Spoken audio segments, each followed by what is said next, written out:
Boa noite.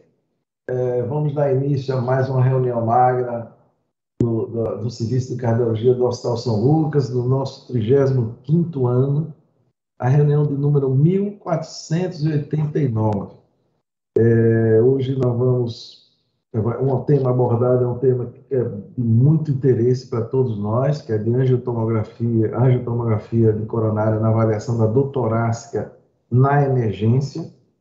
E vamos ter como palestrante a doutora Maria Júlia Silveira Souto. E eu vou pedir a Joselina que nos apresente. Quem é essa médica, Joselina? Vale a pena assistir? Gente, é o seguinte, Maria Júlia, ela foi nossa aluna aqui ao longo do curso de graduação e se destacou sempre, né?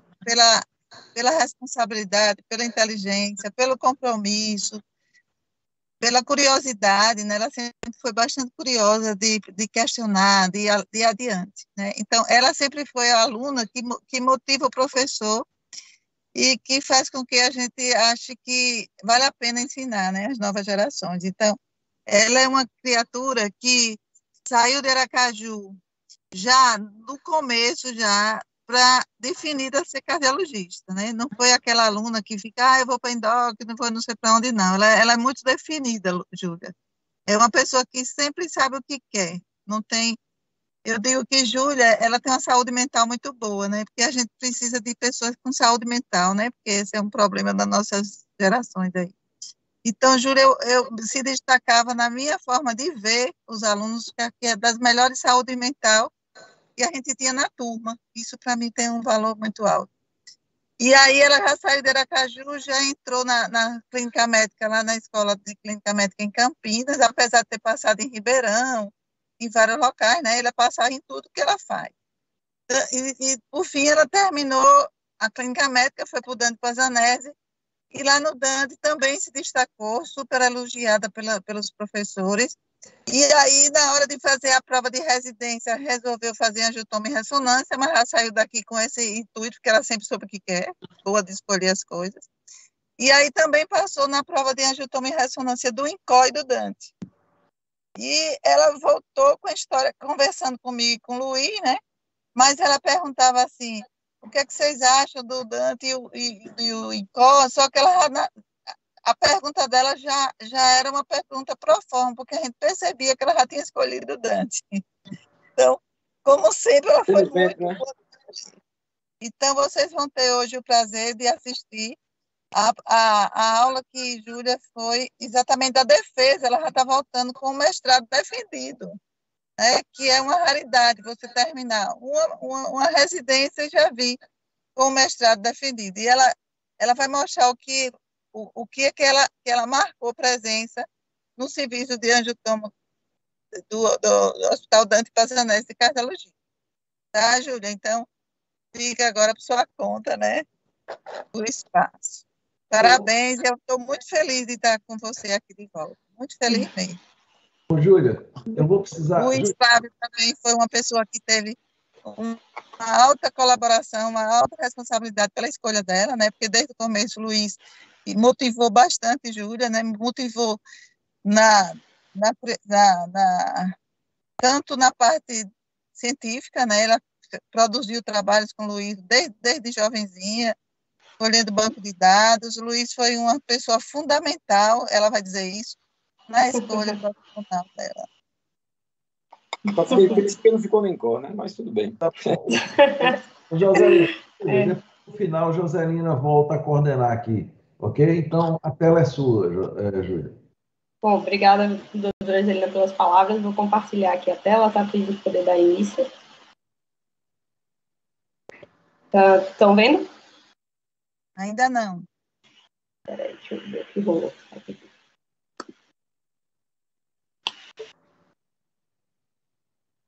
Peraí. Agora vai. Agora sim, né? Perfeito, agora tudo bem. Pronto, perfeito. Bom, então, primeiramente, agradecer mais uma vez o convite. É uma honra realmente estar nessa reunião que eu pude acompanhar tantas vezes durante a graduação e posteriormente. Agradeço a doutora Joselina pelas palavras e agora eu estou me sentindo um pouquinho pressionada, mas vamos lá, tentar passar um pouquinho uma mensagem. Como foi dito, hoje a gente vai falar um pouco sobre a angiotomografia de coronárias na avaliação de dor torácica em unidade de emergência. Foi o tema que eu defendi meu mestrado recentemente, mas para não ficar tão maçante da parte científica, optei por fazer uma revisão de como a gente tem feito uso desse método diagnóstico na unidade de emergência. Então, só um rápido sumário para a gente poder acompanhar o que vai ser dito. Então, primeiramente, uma introdução sobre a dor torácica e a sua avaliação, ilustrar com um rápido caso clínico, falar do uso da angiotomografia de coronárias na emergência. Daí eu vou apresentar os dados que realmente foram coletados no meu mestrado, então dados aí de vida real do nosso serviço, e por fim falar do que a gente tem além da avaliação de doença arterial coronária nesse contexto da dor torácica na emergência. Então, primeiramente, por que falar de dor torácica? Porque qualquer pessoa que atende o pronto-socorro cardiológico sabe que é uma das principais queixas, é uma das coisas que tiram mais o nosso pensamento, uma das coisas que mais nos preocupa. São quase 4 milhões de atendimentos todos os anos com essa queixa. No Dante Pazanese, onde eu fui formada, são quase 7 mil atendimentos todos os anos com a queixa de dor torácica. Só que desse número total, aproximadamente 10% vão ser diagnosticados por aquilo que nós cardiologistas procuramos, que é a síndrome coronariana aguda. Ou seja, parece até relativamente simples, né? Se de cada 100 pacientes, se você simplesmente der alta para todo mundo, só 10 você vai estar perdendo o diagnóstico de síndrome coronariana aguda.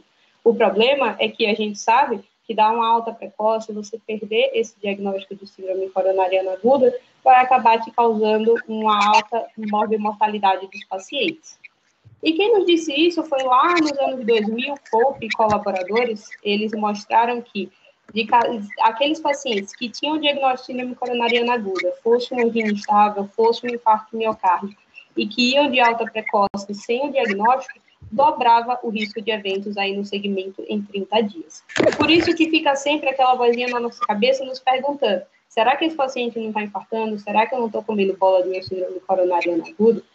E para ilustrar um pouquinho melhor, eu trouxe um caso clínico real, um caso clínico que realmente acontece quase todos os dias no pronto-socorro, e uma paciente do sexo feminino, 34 anos, uma paciente de antecedentes, era somente tabagista, com uma carga tabágica muito baixa, ali em torno de 10 anos março, e que vinha com a queixa de dor torácica típica há 2 dias.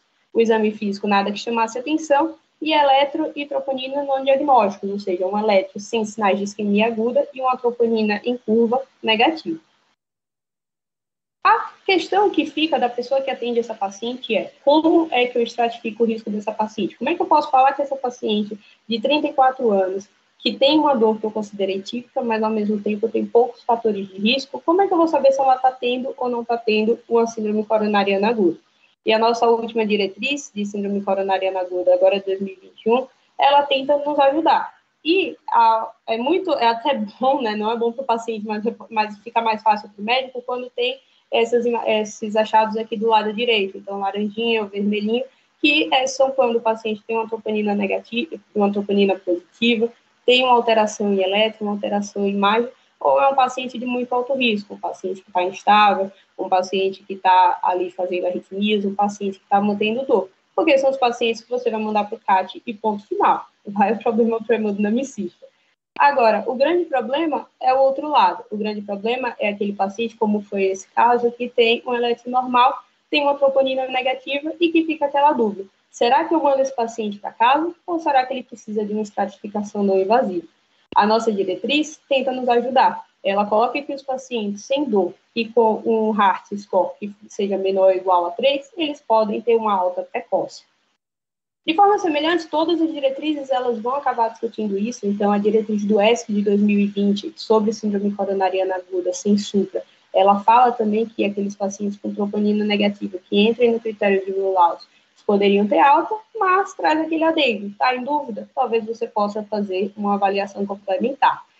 E, inclusive, ela fala isso. O paciente está sem dor, tem eletronegativo, tem troponina negativa, mas você mantém a dúvida, faz uma avaliação não invasiva, seja com exame de imagem, seja isquêmico ou até com exame anatômico por meio da angiotomografia. E o que a gente tem de mais recente, que saiu até esse mês, é o último consenso da American College E ele fala também bastante semelhante, que os pacientes com troponina negativa, sem dor, sem eletro, talvez você possa dar uma alta precoce, mas ao mesmo tempo, se esse paciente cai nesse risco mais intermediário, um paciente com a troponina ali no meio do caminho, um heart score ali um pouco mais alto, talvez valha a pena você fazer uma avaliação não invasiva. Em resumo, a gente vive numa grande corda bamba, no qual a gente fica em dúvida. Será que eu vou internar essa paciente, investigar ela um pouquinho mais a fundo? Será que vale a pena fazer uma estratificação não invasiva nela? Ou será que eu simplesmente vou dar alta precoce para ela? Ok, tá tudo bem, vai dar tudo certo, não cai naqueles pacientes que eu vou perder o diagnóstico. E são esses pacientes que a gente pensa da alta precoce, aqueles que têm um score de risco um pouquinho mais baixo. E quem são esses scores de risco? O principal deles, e que é citado na nossa diretriz principalmente, é o heart score, mas o heart score a gente tem que destacar que ele foi validado lá no ano 2008, inicialmente, e ele foi um score feito que avaliou o risco de eventos, mortalidade, infarto ou revascularização, dentro de um período de 6 semanas, sendo que aqueles que tinham um heart score menor ou igual a 3 tinham um risco de eventos menor do que 2%. Daí, a orientação da nossa diretriz para esses pacientes com heart score menor ou igual a 3, eles são seguros para você poder dar uma alta precoce.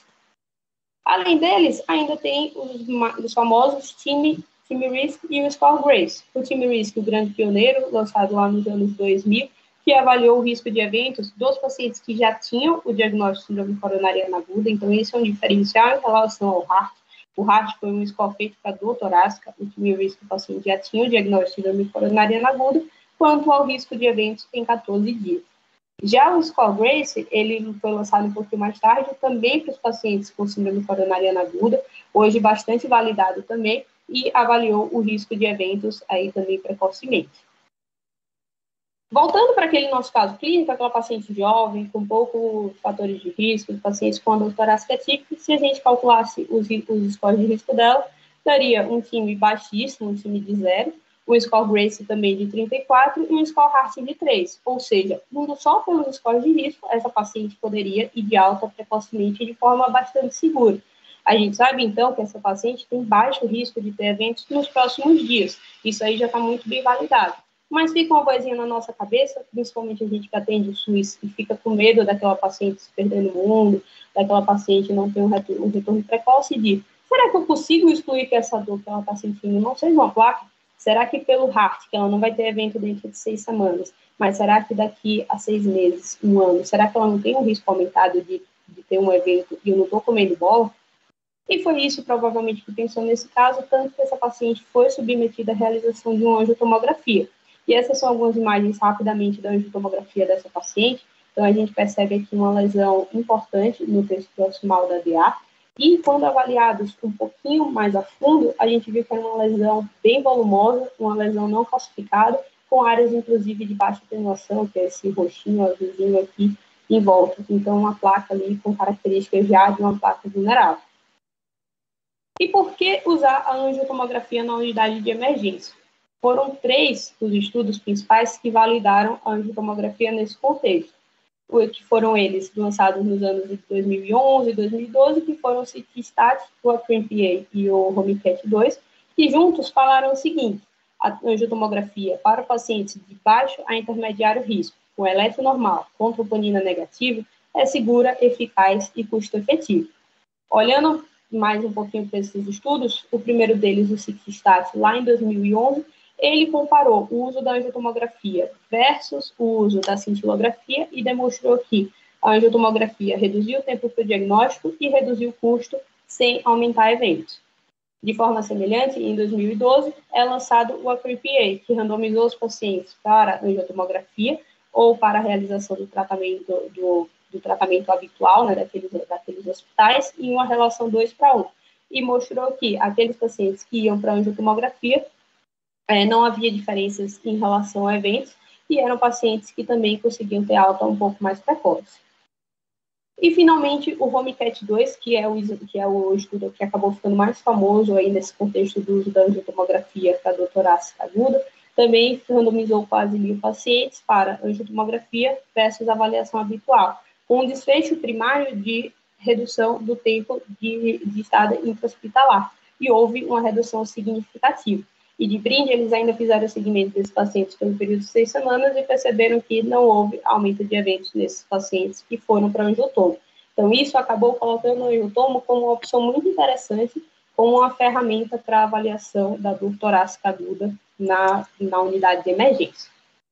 Mas eu falei um pouco do score de risco, falei um pouco do uso da angiotomografia, e será que uma coisa está linkada à outra? Eu sei que os scores de risco, eles reduzem, eles me mostram que o paciente tem uma probabilidade baixa de eventos em um segmento de 6 semanas, mais ou menos. A angiotomografia, ela me diz que o paciente pode ter alta precoce, o paciente não vai aumentar o risco de MACE se eu der alta para ele pela angiotomografia. Mas será que os scores de risco, eles conseguem me predizer a presença de lesão significativa na angiotomografia? E foi essa a dúvida do meu mestrado. Foi essa a dúvida que a gente quis tirar. A gente quis avaliar a associação entre os scores de risco cardiovascular e a presença de lesões ateroscleróticas obstrutivas nos pacientes que foram submetidos à angiotomografia com queixa principal de dor torácica na emergência. Então, foi um estudo observacional e retrospectivo feito por meio da revisão de prontuários de todos os pacientes que foram atendidos no nosso pronto-socorro com queixa principal de dor torácica e que foram submetidos à realização de angiotomografia no período de janeiro de 2019 a dezembro de 2021. Então, foram incluídos os pacientes que tinham uma idade de pelo menos 18 anos e que tinham a queixa principal de dor torácica aguda, eletro e troponina negativos, e foram excluídos, então, mais uma vez, aqueles que tivessem alguma alteração isquêmica ou alguma alteração, tipo um bloqueio de ramo que dificultasse a avaliação do eletro nesse contexto, ou uma troponina em curva positiva, ou que tivessem histórico de revascularização prévia, fosse cirúrgica ou por meio de angioplastia. Os scores de risco, eles foram calculados por meio da revisão do prontuário ou pelo que tivesse sido descrito pela pessoa que atendeu o paciente inicialmente. E os pacientes, eles foram submetidos, todos eles foram submetidos à angiotomografia de coronárias por meio de um tomógrafo de 128 canais da GE e foi avaliado posteriormente por médico especializado. Então, no final, foram 350 pacientes com a idade média ali de 52 anos, 50% homens e 50% mulheres, e 72 deles tinham a presença de DAC obstrutiva na angiotomografia, que foi considerada obstrutiva quando tivesse uma redução no final de pelo menos 50%. E desses, 80% foram para cateterismo, 55,6% foram angioplastados e 4% para a revascularização cirúrgica. Esse é o fluxograma principal do estudo, então, que resume isso aí que eu acabei de falar. Foram os 350 pacientes, 72 deles tinham lesão obstrutiva, desses 72, 58 para CAT e desses 58, 43 tiveram intervenção, fosse percutânea por meio da angioplastia ou 3 que foram para cirurgia. Então, aproximadamente 43 daqueles pacientes iniciais, daqueles 350, né, que vai dar mais ou menos 12%, acabaram indo para uma conduta intervencionista. Nessa tabela 1, nós fazemos características gerais dos pacientes incluídos no estudo, divididos para a presença de lesão obstrutiva ou não em análise univariada. Então, foram pacientes que chamam a atenção que eram pacientes jovens, então, nossa amostra foi de pacientes com uma média de 51, 58 anos, pacientes até com poucos fatores de risco, e o que chama mais atenção são os scores, então, scores muito baixos, então, o Grace ali na faixa de 59, de média nos que não tinham lesão, ou 70 nos que tinham lesão, um time entre 0 e 1, e um Hart também 3 ou 4. Então, o score de risco tendendo aí para baixo risco. Quando colocadas essas variáveis na análise multivariada para avaliar aquelas que tivessem associadas de forma independente à presença de placa, sobrou que sexo masculino, idade maior do que 52 anos, diabetes e angina típica foram os fatores que estiveram associados de forma independente à presença de placa obstrutiva na angiotomo. Olhando agora para os scores de risco, o time, o Hart e o Grace, e colocando eles na curva ROC, nós percebemos que eles tiveram uma capacidade de predição, vamos dizer ali, moderada para a presença de placas obstrutivas na angiotomo, sendo que o Hart, esse verdinho, ele foi o que teve uma área abaixo da curva um pouquinho melhor do que os outros, na faixa ali de 0,67. Juntando essas duas questões, então, somando aqueles fatores clínicos que a gente viu que estavam associados à presença da placa obstrutiva E adicionando aí os scores de risco, a gente percebeu que adicionar os scores TIM e HART à sua avaliação inicial, aquelas características clínicas, melhorou sua capacidade de predição da presença de placa obstrutiva. Então, o TIM aí com odds ratio de 1,51 e o HART de 1,52. Chamou a atenção que o score Grace não se mostrou significativo. E o que traz um pouco de estranheza, principalmente quando você lê a diretriz europeia, que fala tanto dos score Grace, as novas diretrizes, muito provavelmente, porque não sei se vocês lembram, mas nossa população é uma população de muito baixo risco, score Grace muito baixo. Grande maioria pacientes de baixo risco, então provavelmente nesse contexto o score Grace não se mostrou tão útil assim para predizer uma presença de placa. Quando a gente olhou somente para os pacientes, para aqueles 72 que tinham placa obstrutiva, a gente percebeu que se a gente avaliasse aqueles 72 somente pelo Grace e pelo TIM, quase 90% deles tinham Grace e TIM de baixo risco, e mesmo assim tinham uma placa obstrutiva. E olhando para o score HART, quase um quarto deles, ou seja, 23,6%, tinham um HART menor do que 4. Ou seja, se a gente, daqueles 72, se a gente tivesse dado alta precoce porque a gente considerou o HART menor do que 4, a gente perderia a oportunidade diagnóstica em quase um quarto desses pacientes. Mas, a gente, parando um pouquinho aqui, voltando para a avaliação da angiotomo, então a gente viu até o momento que usar a angiotomo nesse contexto ajuda o quê? Ajuda a fazer o diagnóstico de DAC em pacientes que são de baixo risco, em pacientes que você, se mantiver um segmento, poderia ser feito até de forma ambulatorial, mas são pacientes que você está fazendo um diagnóstico mais precoce e, o mais importante de tudo, começando um tratamento de forma mais precoce. Mas hoje, a gente vê a angiotomo além do diagnóstico ou não somente de obstrução de placa. Esse último documento, que foi lançado no fim do ano passado, que resume, né, um grande estado da arte, resumindo o papel da angiotomografia nas síndromes coronarianas agudas, ele coloca um pouco disso que a gente já sabe, o uso da angiotomografia para o paciente de baixo a intermediário risco, mas fala mais a possibilidade de avaliação da característica da placa, a possibilidade de avaliação de perfusão da placa a partir do FFRCT e avaliação da carga de placa. Destrinchando um pouquinho melhor isso, a angiotomografia, primeiramente, voltou.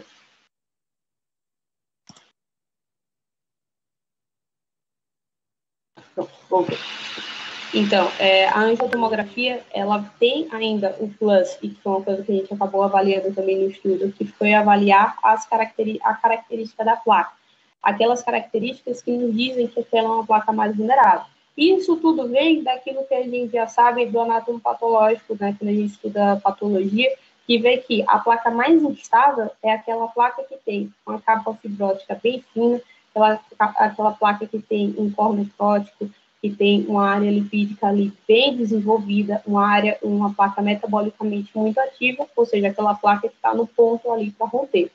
E como a gente vê isso na angiotomografia? A gente vê isso através de 4 achados principais, que são eles: o remodelamento positivo, ou seja, quando você tem uma área ali, pelo menos a área da placa de pelo menos 1,1 em relação à luz do vaso. Quando você tem baixa atenuação, ou seja, você tem menor ou igual a 30 unidades Hounsfield, e isso está relacionado àquele corpo necrótico muito desenvolvido. Quando você tem o sinal do anel de guardanapo ou quando você tem essas calcificações pontuais. E quem falou isso inicialmente foi a doutora Sakamo Motoyama, no estudo publicado em 2007, no qual ela observou que os pacientes que tinham remodelamento positivo, baixa atenuação e calcificação pontilhada, né, o spot calcification, eram os pacientes mais associados aí à síndrome coronariana aguda, enquanto aquelas placas mais calcificadas, aquelas placas bem densas, calcificação bem densa, eram placas mais estáveis. Então, aqui ilustrado também as imagens que ela trouxe desse estudo. Alguns anos mais tarde, em 2015, ela lança o complemento. Ela mostra que, após um segmento aí, em média de 10 anos, esses pacientes que tinham sinais de vulnerabilidade, ou seja, que tinham essas placas de alto risco, tiveram muito mais avanços do que aqueles pacientes que não tinham nenhum sinal de vulnerabilidade. Em 2013, ainda foi incluído mais um, que foi o anel de guardanapo.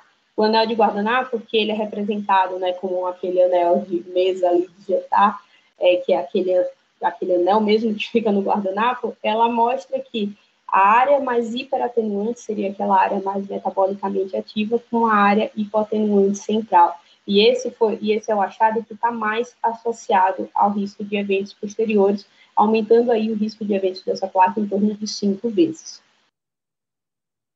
Além disso, uma coisa que tem crescido muito é avaliar a carga de placa. Não somente vulnerabilidade, não somente se tem placa ou não, não somente se é uma placa obstrutiva ou não, mas a quantidade de placas que esse paciente tem. Inclusive, há poucas semanas, há 2 semanas atrás, mais ou menos, saiu no Cardiovascular Imaging esse estudo que é muito interessante, que foi uma subanálise do estudo RAD-CTCA, no qual eles fizeram a análise do segmento de 1 ano a partir da carga de placa dos pacientes que procuraram por síndrome coronariana aguda. E eles compararam essa avaliação da carga de placa com outros fatores prognósticos, incluindo aí o GRACE, tá? E também a presença de obstrução ou não da placa. E eles observaram que ter uma carga de placa, principalmente placas de baixa atenuação elevada, foi um preditor de eventos melhor do que o GRACE score e até do que o nível de obstrução. Então, mais uma coisa que a angiotomografia que ajuda, mais um fator que é avaliado e que pode te ajudar aí a predizer o risco do seu paciente. E, por fim, não dá para a gente deixar de citar, ainda não é um método disponível no nosso país, mas é uma coisa que tem se falado muito hoje em dia, que é a possibilidade da avaliação de perfusão, a avaliação funcional por meio da angiotomografia, por meio do FFRCT, no qual alguns estudos, inclusive essa meta-análise de 2020, mostrou que essa avaliação complementar da fração de fluxo ajuda e muito a acurácia das placas aí significativas. Juntando tudo isso, esse ano saiu também um novo statement da Sociedade Americana de Angiotomografia, no qual ela junta um pouco tudo isso. Fala do uso da angiotomografia na situação de dor torácica aguda, coloca a possibilidade da angiotomografia nos pacientes que têm uma síndrome coronariana possível, paciente de baixo a intermediário risco, falam da análise de obstrução e falam um pouquinho mais dessa análise a mais, então análise de vulnerabilidade, análise de carga de placa. Em resumo de tudo isso que eu falei, o que a gente pode tirar até para a gente poder abrir um pouquinho para a discussão, que eu acho que eu já falei demais, é que a angiotomografia, ela entra como um importante método complementar para o diagnóstico de DAC na dor torácica aguda. A gente viu que incluir os scores de risco na sua avaliação clínica inicial ajuda, sim, a você ter noção se aquele paciente tem risco aumentado ou não para ter placa, e já estão muito mais do que bem validados para te dizer se aquele paciente tem um bom ou um mau prognóstico, mas uma avaliação complementar com método diagnóstico, se você estiver disponível naquele momento, te ajuda a fazer um diagnóstico precoce e, mais importante, iniciar um tratamento, seja medicamentoso ou por meio de intervenção precoce para aquele paciente. Segundo, que é sempre importante manter o segmento próximo do seu paciente com dor torácica.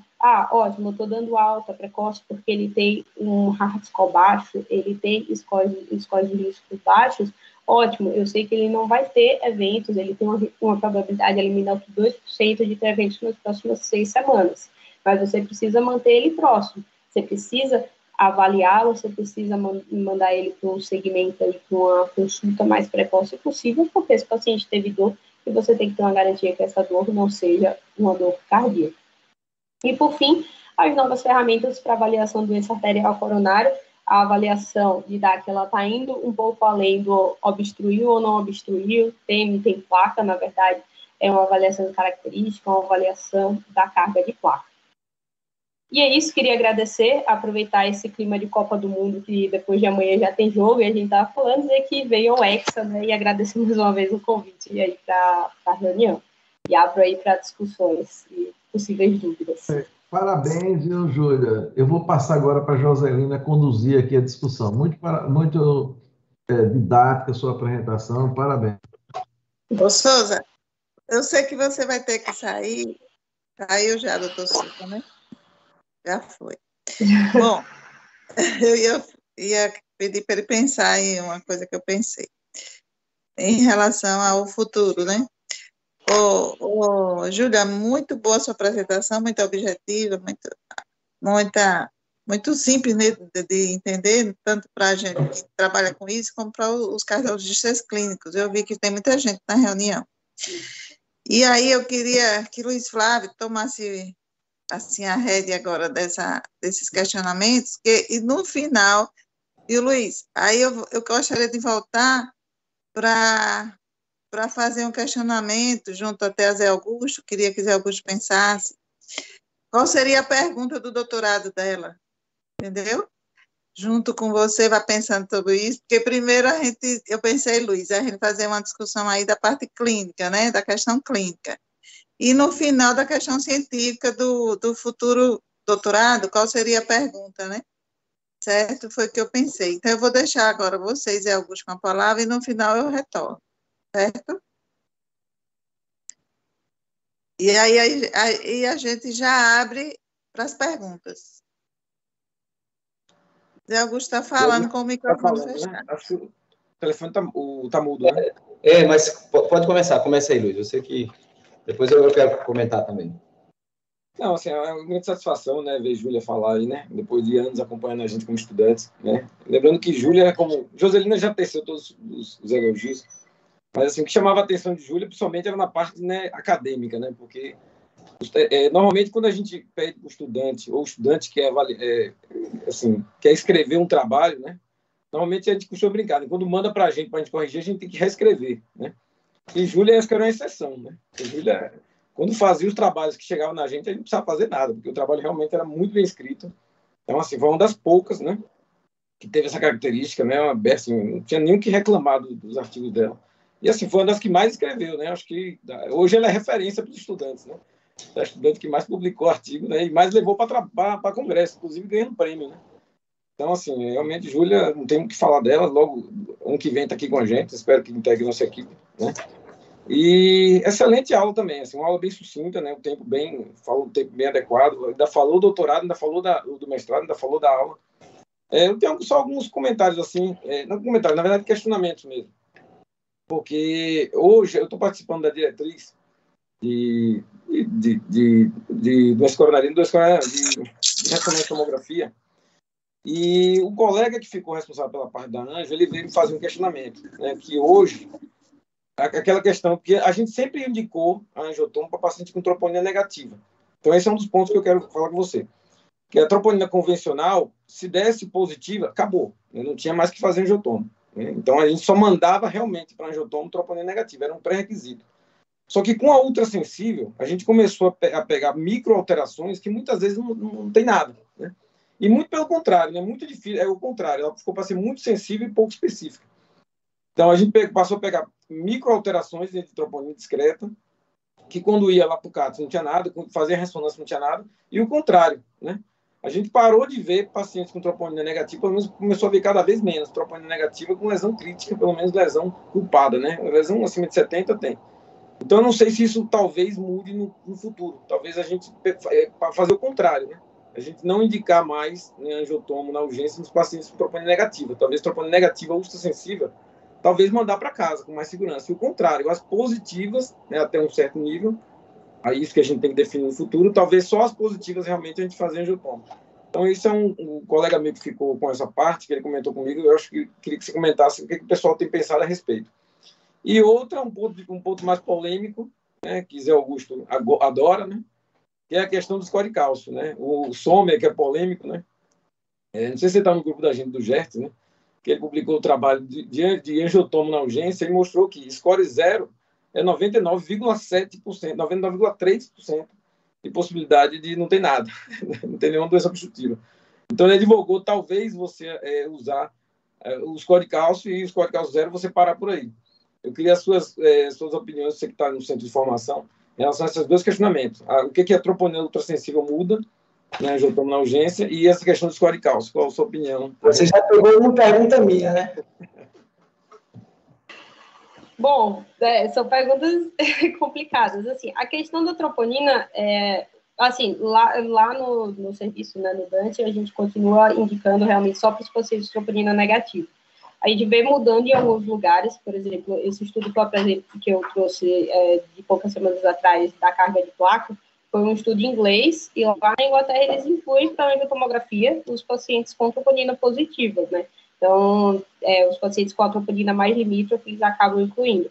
E esse último statement também do ACC, que saiu nesse último mês, ele coloca que os pacientes que têm a troponina ali entre o percentil 99, entre o valor também inferior, também são os que ficam mais no meio, também são pacientes que você poderia indicar a possibilidade de fazer uma angiotomografia.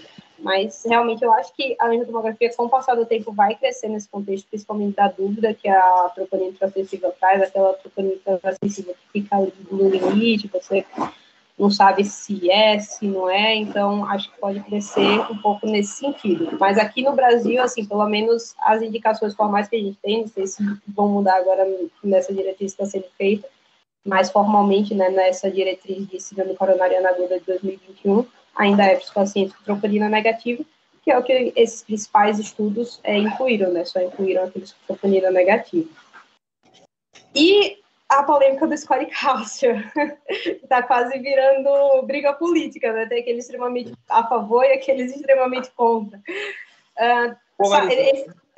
Esse estudo que saiu esse ano, né, que até colocou o score cálcio como quase um gatekeeper, né, que o Jack citou, para identificar o paciente que você seguiria ou não investigação, né, aí com a capacidade de predição de quase 98%, né, bem alta, dos pacientes que tinham score cálcio negativo para não ter nada. Assim, a gente acaba não recomendando no pronto-socorro os pacientes fazerem só score cálcio. A gente vê principalmente nesses pacientes jovens, como foi o próprio caso que eu apresentei, uma paciente com score cálcio 0, que muitas vezes tem uma placa ali com sinais de instabilidade, uma placa mais vulnerável até do que aqueles que têm o score cálcio positivo. Então, acho que a gente ainda não tem evidência suficiente para colocar o score cálcio como esse gatekeeper que todo mundo sonha no pronto-socorro, né? Seria muito bom, mas, assim, do que eu vejo e do que a gente faz de exame de pronto-socorro, ainda acho que o score cálcio sozinho não é suficiente. Não, perfeito. Eu concordo plenamente em relação à troponina. Em relação ao score cálcio, eu só tenho um dado que talvez esse artigo seja útil. Eu tenho comentado em alguns grupos com a gente. Talvez esse dado do artigo seja útil em algumas situações, viu, Júlia, que você deve ter muito frequentado também, que a gente não consegue fazer, ou porque o paciente não está colaborando, ou porque a frequência a gente não conseguiu baixar, ou porque realmente às vezes a gente faz e o exame fica inadequado mesmo, e aí você já tem um score de cálcio na mão. Então, esse dado do score de cálcio, ele ajuda nesses casos. Então, já teve casos a gente liberar e dizer, olha, dado estatístico, a gente tem 99% de chance de não ter nada. Então, isso dá uma segurança maior para o clínico. Agora, tendo a oportunidade de injetar, aí eu concordo com você. Eu não abriria nunca essa oportunidade de injetar para a gente fechar o 100%, digamos assim. Nada é 100%, mas fecharia, né, o mais próximo possível do 100%. Né? José Augusto. Opa, beleza, Júlia. Muito bom ter você de volta, né, já encenando o seu retorno. Tenho certeza que você vai contribuir muito com o grupo, né, Luiz e Joselino? Acho que a gente já vê na apresentação dela uma maturidade, já trazendo questionamento, já definindo bem onde é que está a fronteira do conhecimento, né? Isso é muito importante. Você não está trazendo só o que já existe, né? Você não está fazendo só uma revisão, mas você está mostrando onde é que a especialidade está caminhando e quais são as dúvidas, e você está se propondo a dirimir algumas dessas dúvidas, né? Então, é bem bacana a gente ver isso. Eu acho que esse é o processo continuado, né? E eu vou começar pela provocação do Luiz. Não é que eu sou fã, não, é que eu acho que ele é mal utilizado. Eu fico impressionado como não se analisa a anatomia do score de cálcio para ver se está no tronco, se está na DA ou não. Você tem um exame extremamente barato, e eu entendo a doutorácica e o atendimento doutorácica como uma linha de produção. A gente tem que pensar como um engenheiro de produção. A gente tem que baratear, tem que atender em massa e tem que usar gatekeeper mesmo.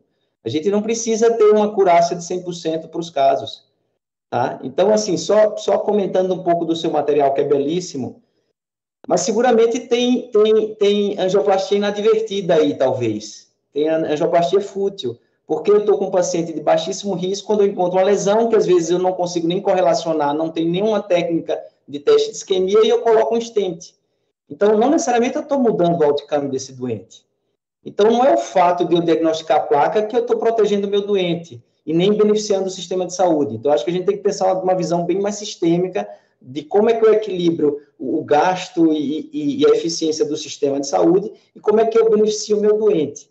Então, para mim, eu acho que o score de cálcio, ele entra, talvez, nesse arsenal. Um doente de muito baixo risco. E eu concordo com sua crítica que você faz ao HART. Na última vez que eu fiz essa revisão, me parece que os estudos que validaram o HART para 6 semanas, mostrando que a taxa de evento com troponina negativa é abaixo de 1%, não se controla muito o período que o doente está solto. Alguns desses doentes foram acompanhados, sim, por doente precocemente. E esse 1% ele pode estar superestimado, né? Quer dizer, o benefício dessa estratégia, me corrija se eu estiver errado, pode estar superestimado porque alguns doentes foram vistos no meio do caminho, cintilografia, teste ergométrico, e foram reavaliados por doente. É isso mesmo? Confesso que eu não me atentei a essa questão de como foi feito o segmento específico do RAF. Naquela diretriz, a diretriz torácica que saiu do American Heart, eu não sei se foi a que se apresentou, se a sua já é uma mais nova até, mas eu acho que é essa de doutorácica, que tem crônico e agudo, né? Eu acho que essa é só mais um statement, ela é bem curtinha, na verdade, ela... não é porque eu acho que esse é o resumo. Eu acho que esse é um resumo da geral, na verdade. Da geral, eu coloco isso. Você, pelo que eu entendi, até vou reler depois que eu vi sua apresentação, ninguém evitou que o doente procurasse um médico depois que fosse, e você fazia um call de telefone para ver se tinha desfecho sim ou não, entendeu? Uhum. Então, me parece que esses doentes não foram rigorosamente, não parou ali para todos os doentes. Então, eu concordo com você, Gui. Eu também não, eu estou aprendendo isso, mas eu não fico à vontade do meu doente só pelo fato dele ter ido no pronto-socorro, ter dado uma troponina negativa, eletronegativo, e eu parar por aí. Embora eu acho que para pronto-socorro isso é muito bom, porque eu tenho uma taxa de evento de menor do que 1% em 6 semanas. Isso para desafogar o pronto-socorro é ótimo, mas eu tenho que criar uma linha de cuidado para o doente procurar o atendimento. Eu acho que não foi validada essa estratégia para esquecer do doente. Ela foi validada com alta precoce e com segurança. E eu acho que a gente tem que ver a realidade de cada serviço, se você vai fazer ainda no pronto-socorro ou não. Porque senão eu tenho um receio um pouco dessa questão né? A gente sabe que em mulher, por exemplo, uma síndrome supostamente coronariana aguda, com tudo negativo, baixo risco, que talvez a estratégia invasiva seja até mais lesiva do que benéfica. Na mulher tem essa ideia, né? De você ir mais. Então, eu penso que o que você está apontando de futuro, de observar bem característica de placa, de analisar essa angiotomografia com mais cuidado, fantástico conceito que eu acho que o Scott Hart trouxe, que é diagnosticar precocemente uma DAC. Isso, para mim, é o que mais me anima a estudar precocemente, é porque eu posso, de fato, interferir com um tratamento clínico, a história natural da aterosclerose desse paciente. Então, eu colocaria sobre essa perspectiva.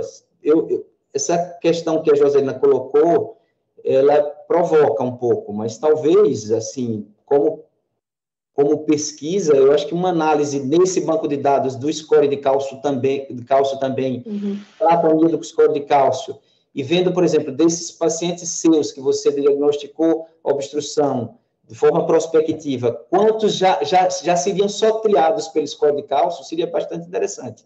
Porque se eu tiver um eletronegativo, se eu tiver um troponina negativo, eu tiver um score de cálcio só na coronária direita, será que isso me obriga a ir adiante nesse paciente, já que a gente sabe que o paciente ficou assintomático ou pode ser otimizado?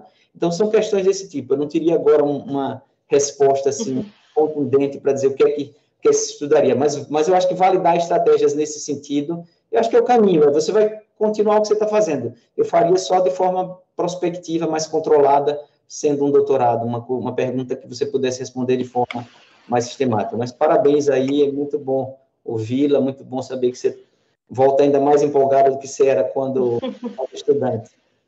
Perfeito, doutor. Assim, eu concordo muito com essa questão de você saber onde é que você está, né? Assim, onde é que você está atendendo aquele paciente, manter o segmento daquele paciente é uma coisa que eu tendo a fazer também no meu dia a dia. A ideia do mestrado surgiu no meu R1, então, que a gente atende pronto-socorro de lá, E eu ficava com essa angústia, nossa, eu estou mandando de alta esse paciente que a dor meio que me convenceu, mas é um paciente de baixo risco, e a gente sabe que no atendimento do SUS o paciente às vezes se perde na vida.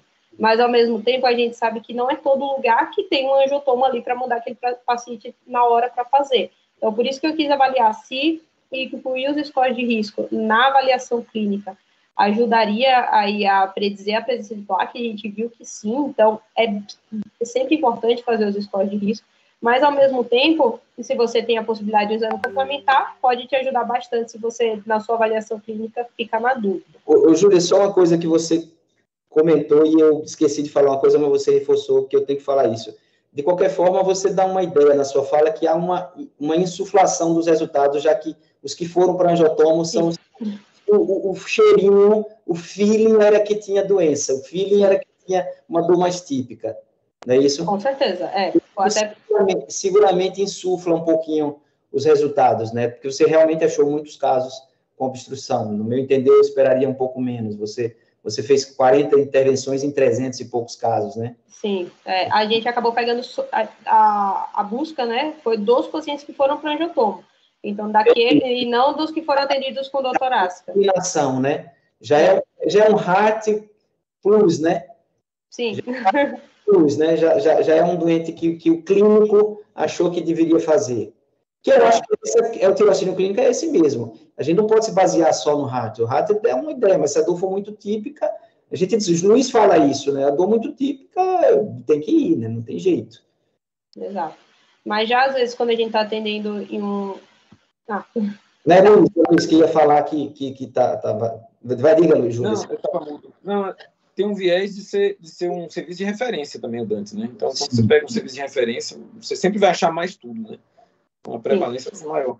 Uma dúvida, já aproveitando sem responder aí, Zé Augusto, Júlia, a questão, uma coisa que eu não vi na sua análise estatística aí, eu vi sexo, eu vi idade, eu vi característica da dor. Agora, história familiar, não sei se chegou a avaliar no seu banco, o peso da história familiar, porque para a gente, pelo menos na prática, história familiar assim, é um fator, como eu falo, teve pai e mãe com morte precoce, eu acho que aumenta. Inclusive, tem um trabalho, não com DAC aguda, mas com DAC crônica, que mostra que foi até mais, foi até um fator mais preponderante, teve um odds rate maior do que ter dor ou não, né? Você ter uma história familiar. E eu não vi isso na sua apresentação. Você chegou a fazer uma avaliação com história familiar, não?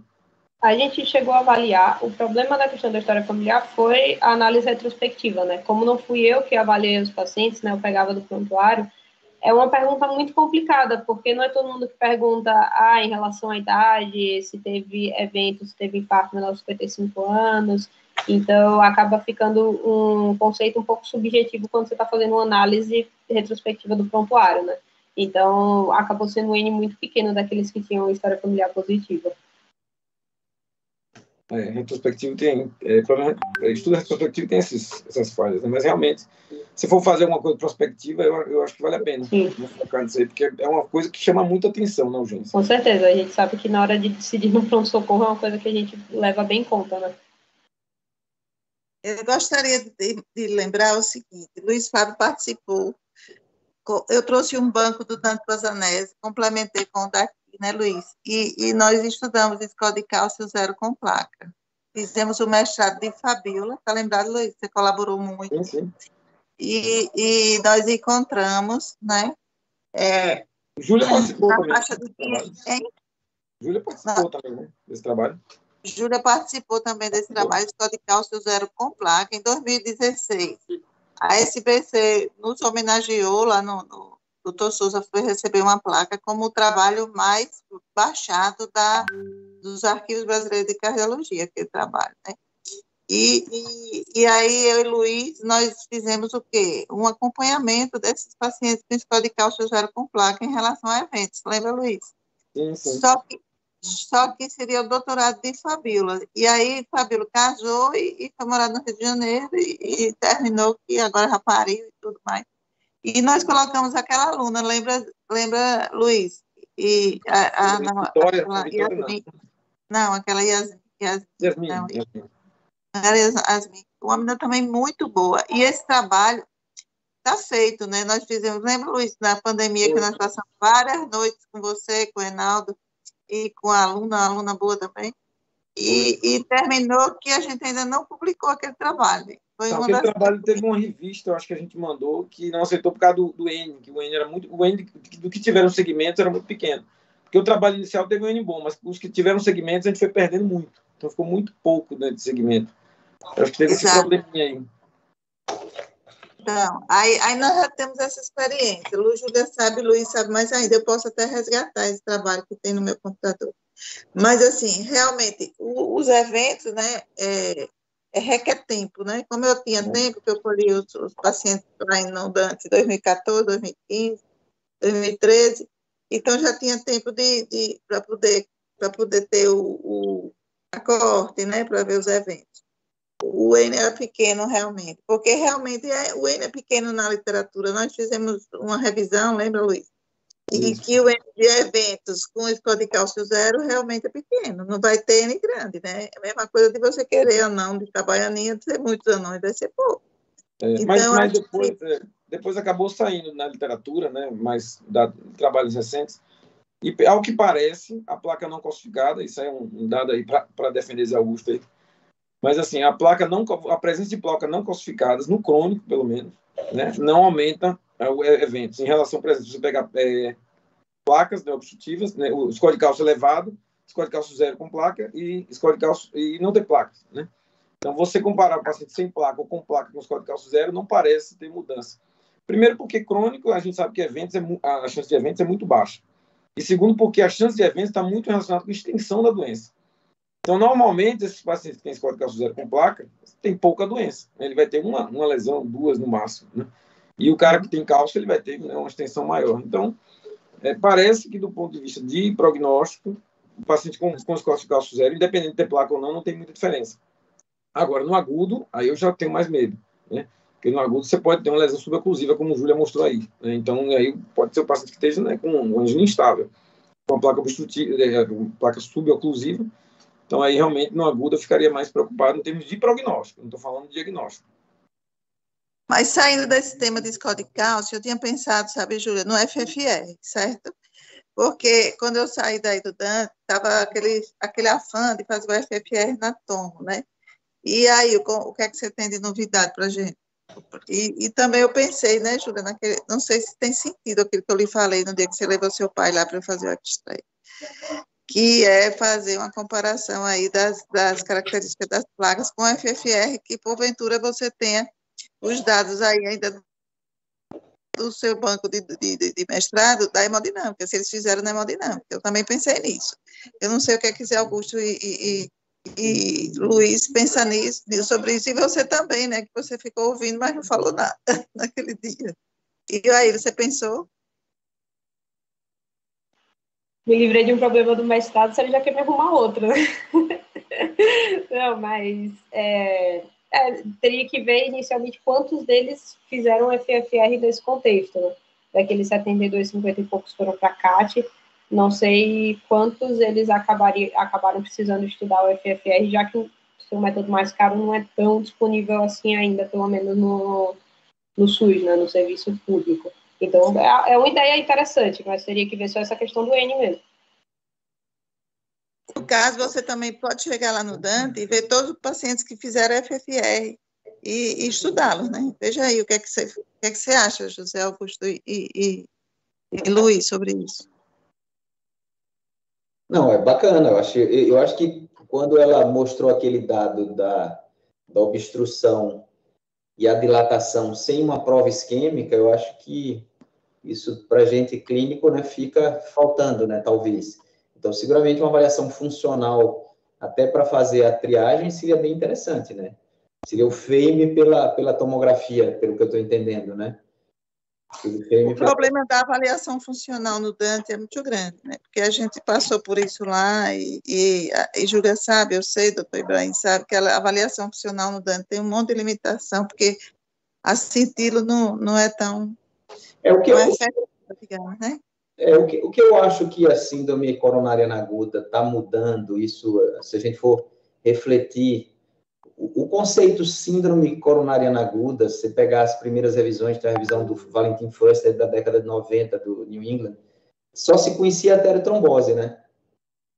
Esse é um ponto bastante interessante. Era só a arteriotrombose e a ideia era placa rota, né? Hoje a gente tem, dentro da arteriotrombose, a gente pode dizer que tem a ruptura de placa, a gente tem a erosão da placa, a gente tem um nódulo calcificado fazendo parte da síndrome, além da dissecção, que está cada dia mais frequente, a gente tem o espasmo e a gente vem com a embolia também de coronária aparecendo um pouquinho, sem contar que entra a confusão do minoca, que vai aí, já que o minoca muitas vezes não é uma obstrução aguda, a gente nunca sabe se é uma coisa microvascular ou não, esse conceito fica confuso. Então, talvez, né, defendendo um pouco um diagnóstico mais refinado, antigamente a gente tinha um raciocínio muito simplista, a gente queria só saber se tinha obstrução para botar um stent. Hoje, a gente precisa esclarecer, até para tratar de forma distinta. A gente ainda não tem tratamento específico para SCAD, a gente ainda não tem tratamento específico para embolia, é outro tratamento, é anticoagulação, etc. Então, eu acho que seguramente os métodos de imagem, eles vão ficar mesmo, não só para saber se vai colocar stent ou não só para proteger nesse sentido, mas para fenotipar o doente, qual foi a causa da síndrome aguda e fazer um tratamento mais racional. Então, acho que tem que pensar muito bem para onde é que vai a síndrome coronariana aguda. Eu acho que ela está abrindo muito, né? São várias classificações, são vários fenótipos, e a gente coloca tudo no mesmo saco, mas não é mesmo, né? Joselina, só complementando, se Júlia quiser fazer um híbrido com a gente aqui, porque assim, a gente tá, não sei se Vitor tá aí, ele quer falar, mas para a gente aqui, Júlia, já é rotina. Toda vez que a gente pega na angiotomo lesão que a gente quantifica como moderada ou lesão duvidosa, ele já vai armado, entendeu? Então aqui a gente tem feito de rotina. Não sei se Vitor, eu não sei se ele está aí, se ele quiser falar, mas porque eu falo Vitor porque já teve uns 3 casos que eu discuti com ele. Mas isso aqui já é rotina, ou alguém da hemodinâmica também, se quiser. Então aqui, claro, lesão crítica, aquela lesão que você mostrou, aí já vai para a intervenção, né? O cara já vai com o stent pronto. Mas tem lesões que realmente, aquela placa calcificada mais duvidosa, uma lesão que realmente quantifica como intermediária, já vai, o hemodinâmico já sabe, já vou com o FFR. Então aqui no São Lucas, pelo menos na nossa realidade, já é rotina isso aí. Então a gente, se você quiser fazer um trabalho híbrido, a gente vai ter um N-bom, porque aqui já é uma coisa de rotina isso aí. E aí, realmente, se o FFR é negativo, deixa quieto. Se o FFR é positivo, ele ganha o stent. Então, e isso até ajuda, porque o cara já vai armado, né? Os meus pacientes, que a maioria deles são Eduardo que faz o caráter, ele está conduzindo dessa mesma forma, com a FFR. Então, eu gostaria de ver se alguém mais quer perguntar aí do pessoal que está assistindo. Alexandre, Fernando, alguém mais quer questionar? O pessoal está vendo, acho que está vendo o jogo e assistindo a discussão. Então vamos encerrar aqui agradecendo aí, parabenizando a presença de Júlia e agradecendo a presença de todos.